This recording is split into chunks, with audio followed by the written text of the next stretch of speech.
Okay, so we have another device that I'm going to look at now. Bear with me just a second. Okay, so this is the Halcyon DNA 200 Squonk box from Lost Vape. So I got this probably 2 weeks ago, something like that, a week ago, and I've been using it pretty much non-stop since I got it. And it's a great little device. So what I propose we do is we have a little bit of a look close up, and I can talk to you about it. So bear with again, and we'll get close up.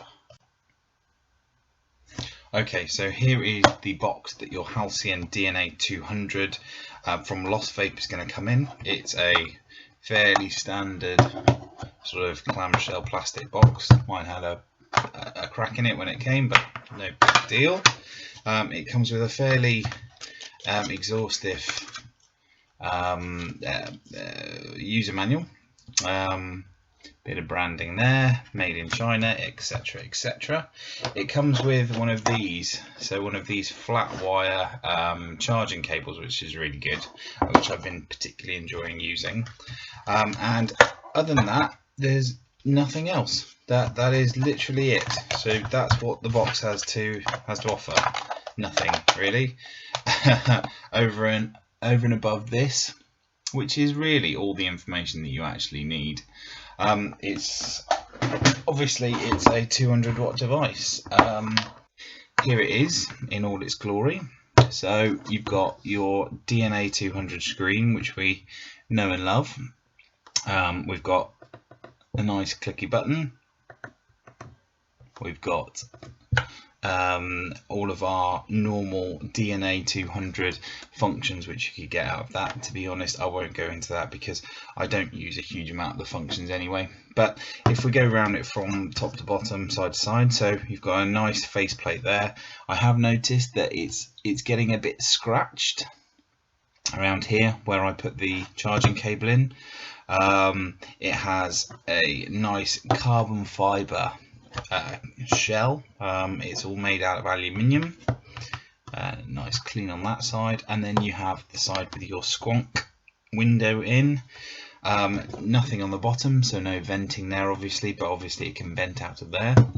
And then you have your top with your nice big sort of catch cup and 510 pin with your squonkable hole there, which you can see works just fine.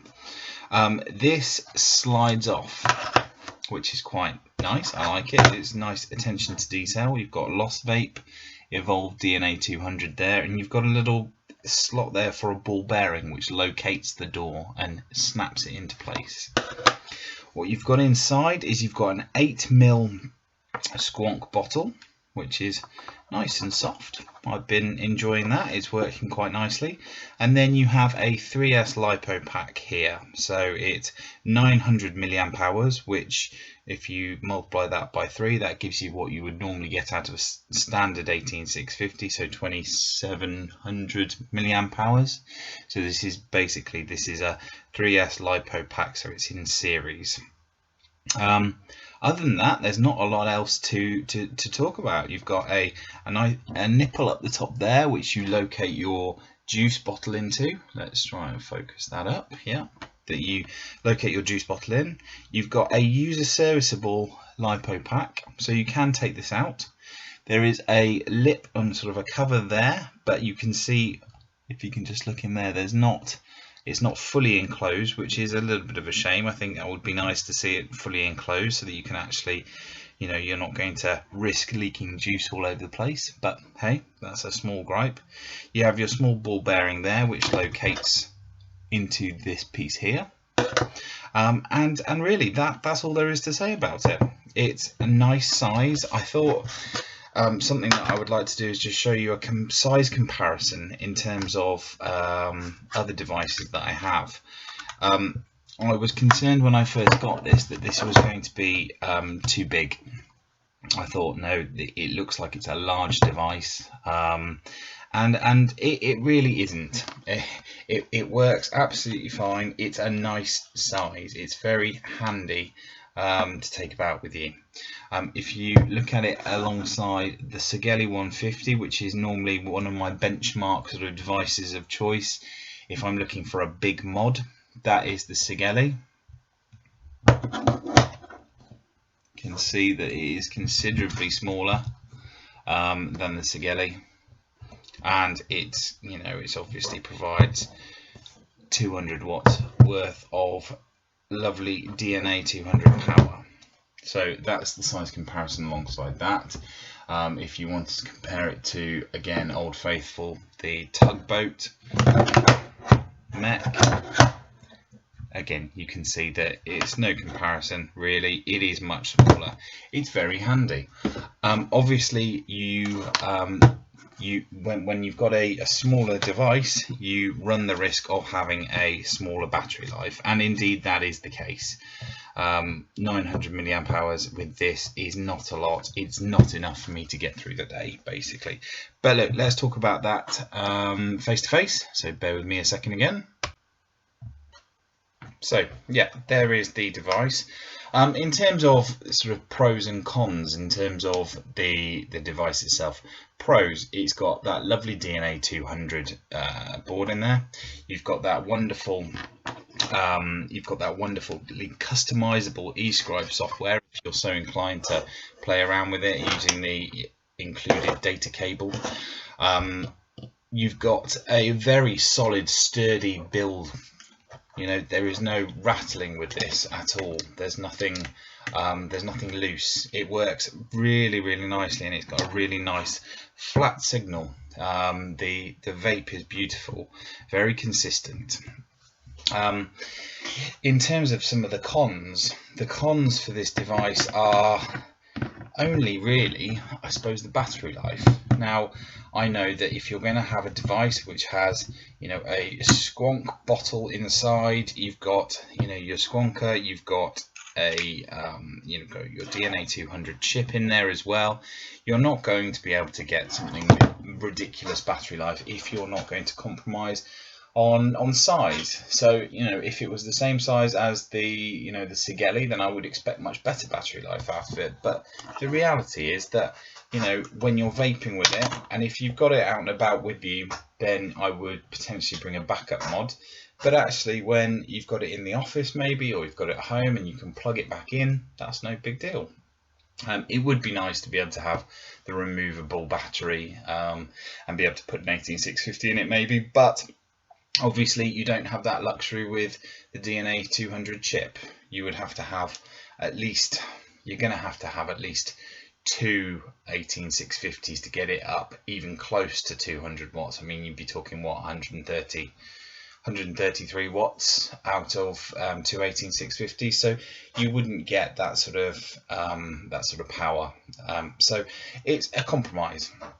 As you can see, I have the Tsunami 24 on here, and that is something which has arrived recently, and I will be doing a review for it.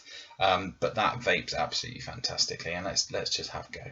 So we've got a 0.22 ohm coil in there. It's a dual fused Clapton that I've twisted. Don't know why, just wanted to experiment with something a bit different. And I've got this at 45 watts, just a simple 45 watts.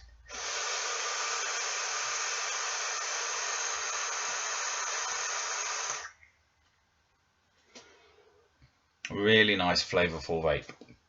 I find myself though, and going back to that wattage and battery life side of things, I find myself building slightly higher resistance so that then I can run it at a slightly lower wattage, so I can get better battery life out of it. So I'm typically running between sort of 0.2 and 0.4 and using about 40 to 60 watts on this, which, you know, some might say is a bit of a waste of having a DNA 200, but, you know, hey, who really does vape at 200 watts?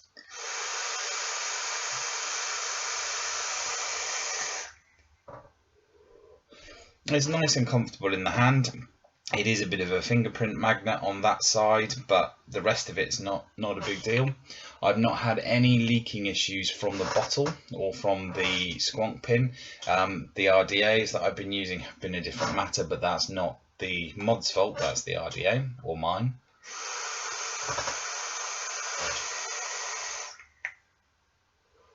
And yeah, it's overall it's a really nice little package. I think it's a great little device. In terms of the price point, you know, you're going to be spending north of £100 on this, but I think it's worth it. I really do. And if you're going to go for a squonker as a sort of, you know, a first squonker as I have, with something that you know and trust like a DNA 200, I think that this is the right route to go.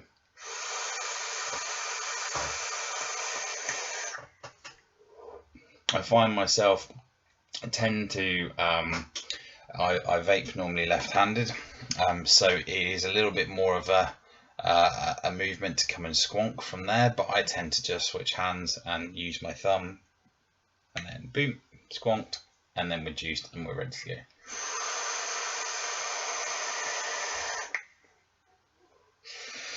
Now I've just uploaded a video on the Malstrom Rda from Lost Vape. Now it looks very much like that was supposed to be a kit because it has the squonk bottles which fit this device. So if you want to have something which is going to work very nicely all together and is going to have some spare squonk bottles for, you know, a shade under £20, which is quite good value, I think, go out and get the Malstrom with your Halcyon, and actually that looks really nice. It looks really sort of short and sweet. It works very, very well. The squonking action on this is lovely, and it provides a really, really good vape. So that's at 0.35, this one.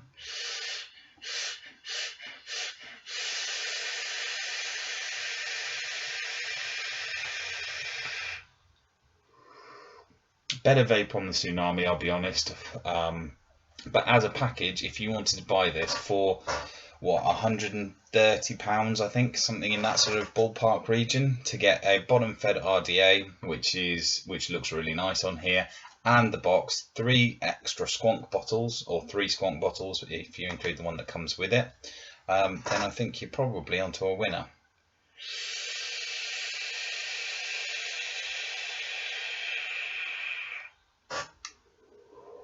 But yeah, I do enjoy it.